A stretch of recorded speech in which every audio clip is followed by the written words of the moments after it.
Hello and welcome to the fall 2023 edition of Talos IR On Air. Today, we'll be recapping the findings from Talos incident response and threat intelligence engagements that took place during the third quarter of 2023. The information we discussed today is available in the quarterly threat trends report that we publish on the Talos website at blog.talosintelligence.com. I'm Craig Jackson, a senior incident response consultant with Talos IR, and I'll be your host for today's episode. Before we dive into the discussion of the findings from the quarterly threat trends report, I'd like to give the rest of the team joining me today an opportunity to introduce themselves. So Eliza, why don't we start with you? Sure, thanks so much. So my name is Eliza. I'm part of the threat intelligence and interdiction team. One of our responsibilities is to work on engagements with Talos IR to provide intelligence on threat actors and their TTPs. And in turn, these engagements help us gain deeper insights into the cyber threat landscape, which is something we try to convey in these quarterly reports. Excellent. Thanks for being here, Eliza. Thank you. Lori, why don't we pivot to you next? Aloha, everybody. My name is Lori Varner. I'm an incident commander here with Talos Incident Response. Been around here for just a little over 3.5 years. And, I help walk our customers through some of the worst business days of their lives, and then also through proactive engagements and other good things to help strengthen their environment. Awesome. Welcome, Lori. And last but not least, Chris. Hey, thanks, Craig. My name is Chris DeSalle. I'm the technical lead of incident response here at Talos. My role is pretty awesome. I get to do all the same things as a consultant, from proactive to reactive, but also I get to spearhead a lot of the technology efforts in trying to make our processes as efficient as possible. Thanks for having us, Craig. Thank you, Chris. So it seems like I say this every quarter, but our quarterly threat trends report this quarter has some really unique findings, from adversary TTPs to tradecraft to some of the experiences that we have as part of Talos. Before we get into some of that interesting topics, though, in case we have any new listeners, I'd like to give Eliza the opportunity just to talk about what the quarterly threat trends report is and what kind of data is included in that report. Sure. So this report provides a snapshot of the most commonly observed threat activity in each quarter. This includes the top observed threats. For example, this quarter that was targeting web applications, top observed initial access vectors, targeted verticals, security weaknesses, and MITRE attack TTPs. In this report, we also highlight emerging or long-term trends based on our analysis of data we gathered from these Talos IR engagements across multiple quarters. One of the trends we keep a close eye on is ransomware activity. For example, in this report, we discuss long-standing ransomware threats like Lockbit, new ransomware variants, and trends in how this ransomware is deployed. Finally, we cover any new and unusual activity that arose, such as the new Shrouded Snooper APT that we identified, which I believe we will be discussing a little bit later, so I won't go too much into detail right now. But that's essentially what we aim to cover in these reports that we release every quarter. So what our customers need to know and the community needs to know, right, in one small compendium. Is that right? Absolutely. Excellent. So the detail of the report. I'd like to actually start off with Lori with the topic of MFA. And if anyone reads our blog, if anyone listens to our webcasts and our podcasts, you're probably sitting there thinking, oh my gosh, MFA. I hear this all the time. I get it. We need to deploy MFA. It needs to be in place. But the spin on that with this quarter is that adversaries are now bypassing MFA. And we want to make sure we bring that to everyone's attention. So Lori, what can you tell us about how adversaries are going about bypassing MFA and what we can do to help protect against that? Sure. Thanks, Craig. So one thing I want to bring up before we talk about them bypassing it is just the factor of it still not being there. We're still not, we still, I think, in over 40% of our engagements in this last quarter, still saw MFA not being in place as a kind of a part of root cause in over 40% of our engagements. So still lack of MFA is still a huge factor. But when MFA is in place, and it is in place properly and all across the enterprise, we're finding that threat actors are really doing some creative things to get around that. One of the one of the things we saw was the threat actor going to the links of actually targeting employees and doing SIM swapping of high value employees. And SIM swapping is a type of attack where they take over the employee's account, with whether it be Verizon, AT&T, whoever their cellular provider is. They do that SIM jacking attack. They're able to take over the employee's phone number, and therefore take over access to their push notifications, or however their multi-factor is, if it's handled through their cell phone. So that was a really shocking one to see. And, it's not just typically, it's not just detrimental to the business. This is detrimental to their personal lives as well, because, we all use our phones to talk to our families, our friends, all of that. So it was really impactful in a bigger way than we normally see in people's lives. The other one was another kind of crafty way that we saw a threat actor getting around MFA was they sent out a phishing email with a credential theft landing page. So if users clicked on the link, they were taken to a page to enter in their credentials. Then the threat actor was able to capture the credentials, and as soon as they entered the credentials, they were taken to a secondary landing page which said, "Please wait now. You will receive an MFA push notification. Click yes when that comes within the next 15 minutes."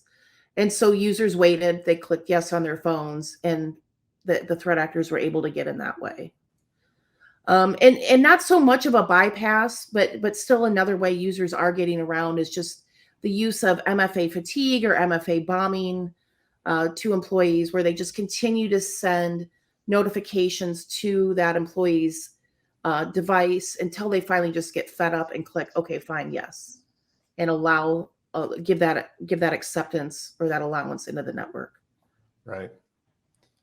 Yeah, and I know that. Oh, sorry. After you. No, I was just gonna say we see that all the time. This MFA fatigue tactic. MFA is great, depending on the way you're implementing that. If it is just a push, maybe rethink that, because that's becoming a hot attack lately. Mm-hmm. Absolutely.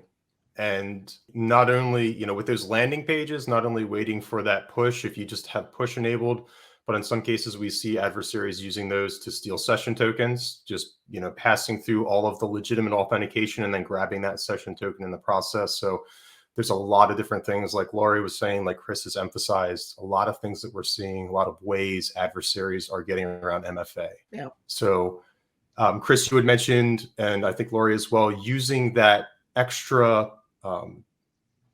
numbers, the numbers that come along with the MFA, not just making it a push. Yeah. Is that what you mentioned? So there's a lot of options out there. Some call it time-based one-time passcode. In Duo, it's called a verified push. There's ways around it. So when that push happens, users don't just have to click yes on their device. They actually get a code, which is a couple digits, and they have to enter that code on their device. So it really gives that extra buffer, because the threat actor, it'd be really, really difficult unless there was some kind of additional phone solicitation going on at that time for that threat actor to get that code that's only good for a very short period of time, like 20 seconds, I think. Absolutely. Verified push was the term I was looking for. For some reason, all I could think of was numbers with MFA, so that's what I said. But verified push is absolutely what I was trying to think of. Thank you. Awesome. Aliza, Shrouded Snooper, you mentioned it in your intro, and I happen to know that it is one of Talos's most popular blogs from this year. We've seen some interesting activity with this adversary group. So could you give us a little bit more of a kind of an introduction into this group, and not only what they're doing, but how our customers can help protect against their activities? Yeah, absolutely. So we actually first discovered how we discovered Shrouded Snooper was by first discovering a new implant family we call HTTP Snoop, and a sister implant we call Pipe Snoop. Since this specific cluster of implants and associated TTPs didn't match any known group that Talos tracks, we attributed this activity to a new intrusion set that we call Shrouded Snooper. So to tell you a little bit about this threat actor, they're known to use obviously the two implants that I just mentioned, HTT Snoop and Pipe Snoop. These are backdoors that use techniques to interface with Windows HTTP kernel drivers and devices. The purpose here is to listen to incoming requests for specific HTTP URLs and then execute that content on the affected endpoint. Talos IR observed DLL and EXE-based versions of the implants that masquerade as legitimate security software components, which makes detection challenging. We also assess that Shrouded Snooper likely exploits internet-facing servers and deploys HTTP Snoop to gain initial access. This is based on the HTTP URL patterns used in the implants, such as those mimicking Microsoft Exchange web services platform. And I also want to note that the activity we observed was specifically targeting telecommunications in the Middle East. And this activity is in line with a trend Talos has been closely following over the past couple of years of sophisticated attackers targeting this particular sector. The sector is likely attractive because these companies typically control a vast number of critical infrastructure assets. And furthermore, they can serve as a gateway for adversaries to access other businesses, subscribers, or third-party providers. And you mentioned a couple ways that our listeners can protect themselves against this threat. As I mentioned, Shrouded Snooper exploits internet-facing servers to deploy these two backdoors, HTTP Snoop and Pipe Snoop. So this highlights the importance of keeping software up to date and regularly monitoring your network for unusual activity. In addition to that, we saw Shrouded Snooper using a lot of URLs that masqueraded as apps that are used to manage different administrative tasks. For example, some of the HTTP Snoop implants used URLs that masqueraded as a workforce management solution that's specifically marketed to telecommunications firms. Therefore, it's really important to pay attention to your environment and ensure you recognize all the apps that are running that are supposed to be there so that you can also identify apps that they might seem benign or seem legitimate, but they shouldn't be running in your environment because you didn't specifically put them there. So that's something to look out for. Absolutely. And you mentioned that we've primarily seen this activity in the Middle East.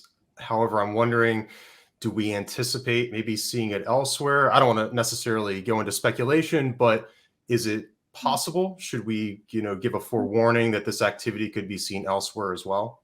Sure. So we have only seen this one campaign with Shrouded Snooper targeting telecommunications in the Middle East.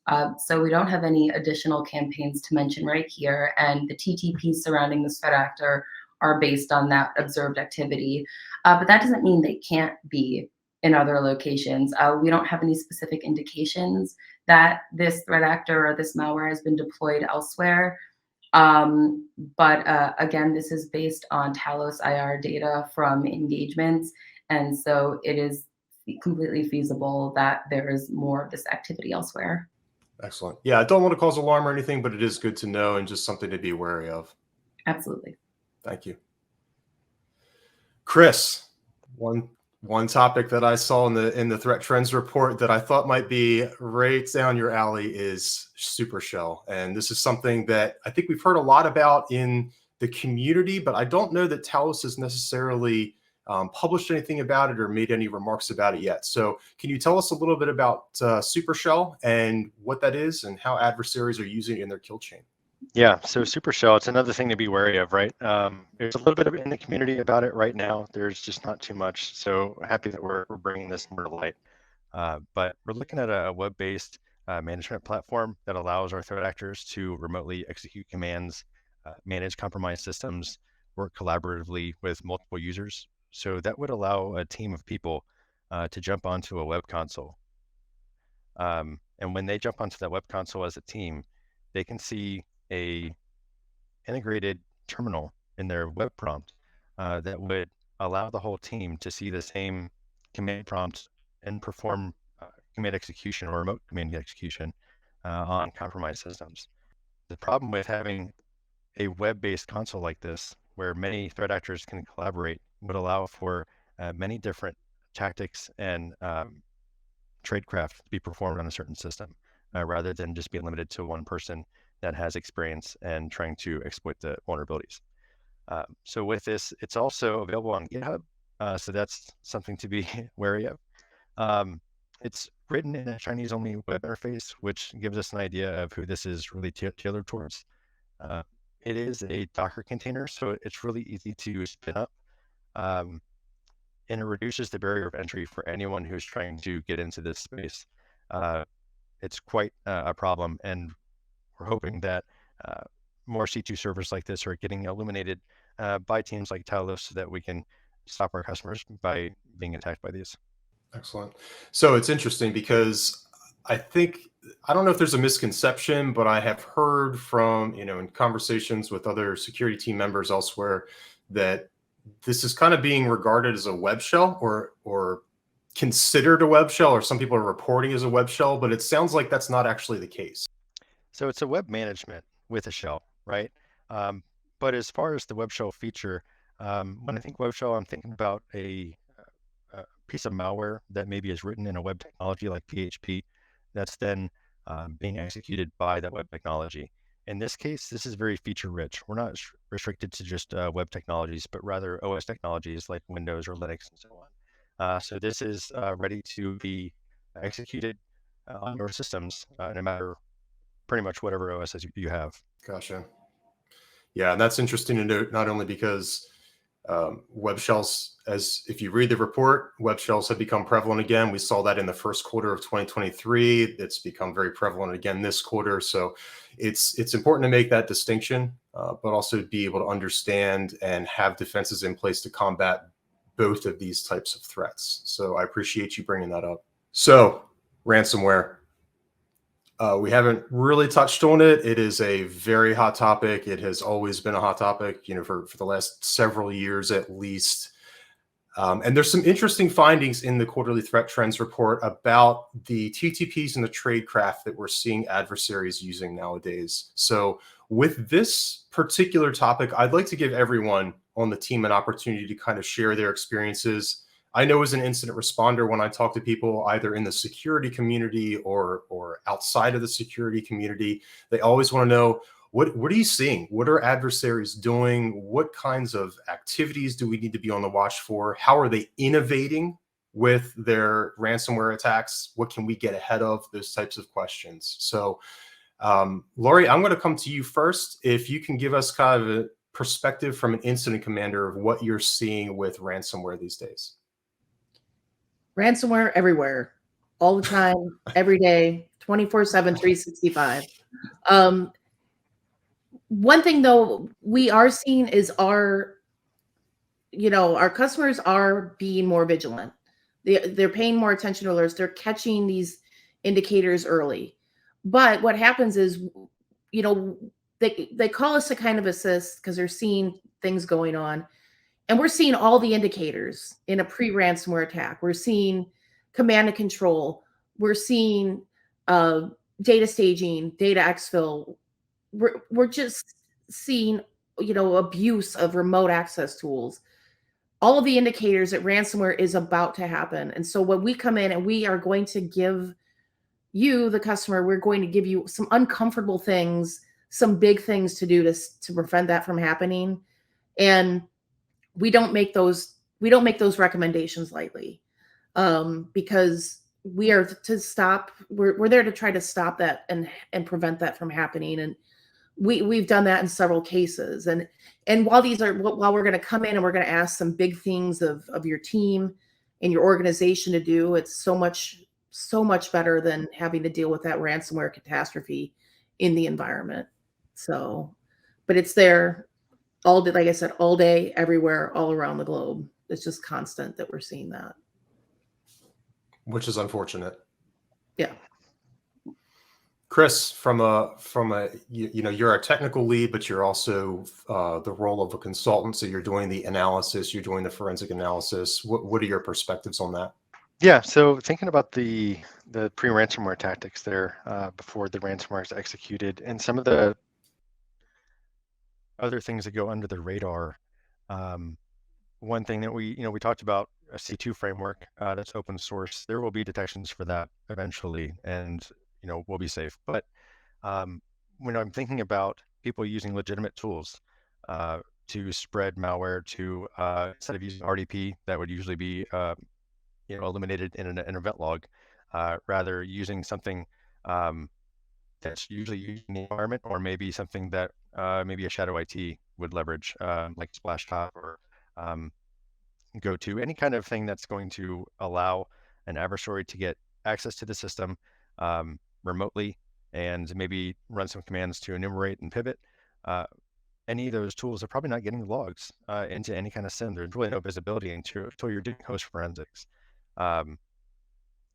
Understand that these tools are being used all the time and that you need to have some type of visibility, either knowing whether these tools are being leveraged in your system, having a baseline to know what should be used, and if you see something anomalous, how to get those logs and maybe even put those logs into a SIM if you expect to use that tool so you can look for anything that looks fishy. I can't help but feel like you're dancing around the term asset management. Like you just don't want to say it, do you? I don't think anyone likes to say that, but it's truly the reality of the game, right? We have to be working on asset management. Hardware and software management are just so important, and having that baseline is critical. It does make things a little bit easier when we have that in the midst of an incident. Agreed. Aliza, how about from the perspective of threat intel on the ransomware front? Sure. So one topic that hasn't been touched on yet are the use of commodity loaders to deploy follow-on malware. We see a lot of initial access brokers using malware like Emotet or the now defunct Quackbot malware or Iced ID to then sell accesses to ransomware groups, and so that they can use this information to conduct follow-on ransomware attacks. And this is important to know because you might be looking at your network and think you've identified or correctly characterized a certain problem that you're seeing, and think you might have some sort of info steal or banking Trojan on your network, but in reality, it's a precursor to ransomware. So just because you found something that you think is malicious doesn't mean that's the full story. If you see these types of loaders or info stealers on your network, keep looking because they are commonly used to deploy ransomware. Absolutely. Great insights all around. Thank you. So we've reached the segment of our episode today that we like to call the dumpster fire segment. And this is something that we are seeing continuously throughout our engagements that is either very alarming, concerning, or that really one of the members of our team wants to vent about, so we can hopefully get that fixed and move forward from that concern. I will say today's dumpster fire topic probably is not a full dumpster fire at this point. It's more of a smoldering trash can, maybe. It could become a dumpster fire, but I think it's something that we're trying to get ahead of that we want to talk about, and that is log hygiene. Chris mentioned some concerns about logs, some challenges that we see in our engagements. And so I'm going to lead off. Chris, would you like to take us away with our dumpster fire about log hygiene? Yeah. So what we commonly see, you'll see a lot of customers that have some logs. Some customers may have logs that are going into a SIM. Some customers may think they have their logs going into a SIM, but they're not. Or maybe the logs are low fidelity and not have the information that we need. It's really just about, like you said, log hygiene, right? It's one thing to set it and forget it, but that doesn't really help anyone when there's a situation at hand. So to know where the logs are going, what's in the logs, does it provide you value in case of an incident? Is it really there to protect anything? Or is it taking up space within your SIM and costing you more money overall? So there's really a need, I think, for organizations to take a closer look at these details and understand, are they ready from a log standpoint if they were to run into an incident? And Laura, you probably have an interesting perspective on that from an incident commander's perspective, given that you have to ask customers for logs. So you're asking them for the data that we use to determine what's going on in the environment. Yeah, because we come in and we want to just not help, but we want to partner with our customers and be part of their team. And they want answers. They call us for answers. And we want to give those answers. But in order to give those answers and to do that, like deep forensic analysis, we need logs. We need that telemetry. And it's very hard because I know that a lot of times we're working with the teams and trying to help them out and get those answers. And they're getting pressure from their leadership teams and their board of directors to get those answers. And it's really, it stinks when we can't provide it because the telemetry is not there. The logs are not there. The retention is not there. So it's, that is one of the things that we want to just really highlight is we can help we can find that needle in the haystack. As long as you give us that haystack, we will find it. That's a great analogy. I'm totally stealing that during my next emergency response engagement. And so speaking of log hygiene, speaking of log availability, it just so happens that Talos IR has a service that we can offer called the Log Architecture Assessment to help customers ensure that the logging, the event data, the forensic evidence is there when we come on site to perform analysis. Chris, I know that you had a hand in helping develop that program. So would you like to just give a highlight of what that is? Sure. Thanks, Craig. So we are going to be presenting to the general audience here very soon the Log Architecture Assessment. This idea is that it's going to fix a lot of these issues that we're talking about. It doesn't require any type of access into the network. This service is great because we can perform the analysis that we need to based on workshops, questionnaires, and running a few scripts in your environment to get metadata around the logging and configuration. And with that, we can use correlations to best practices and MITRE ATT&CK framework to provide you a better understanding of what you're missing and how to fill those gaps to better understand what type of data you're going to be collecting in case of an incident. This is non-intrusive. We're looking at 6 to 8 weeks to get this done. And by the end, you're going to have a debrief of findings and recommendations that are going to tie you back to an actual framework that you can move forward with your team. Thank you for providing that overview. So we have reached the end of our program, but before we sign off for the day, I want to give each panelist an opportunity to give a parting remark or parting comment. So Aliza, I'm going to start with you. Sure. I just want to foot stomp a couple of security features that we've talked about throughout this discussion that can really help our listeners stay safe. As we mentioned, MFA. I know that, as Craig said, that's an annoying topic for everybody because you hear it so often. But the reality is, the fact on the ground is that continues to be the top targeted vulnerability by threat actors, and they're doing it successfully because of fatigue that people are feeling. So you might be feeling tired. The threat actors also know you're feeling tired, and they are exploiting that. So it's definitely important to keep on top of. Also, staying up to date with software updates is very important. Continuously monitoring your networks to ensure that patches are immediately applied as they're released. And also monitoring for anomalous activity.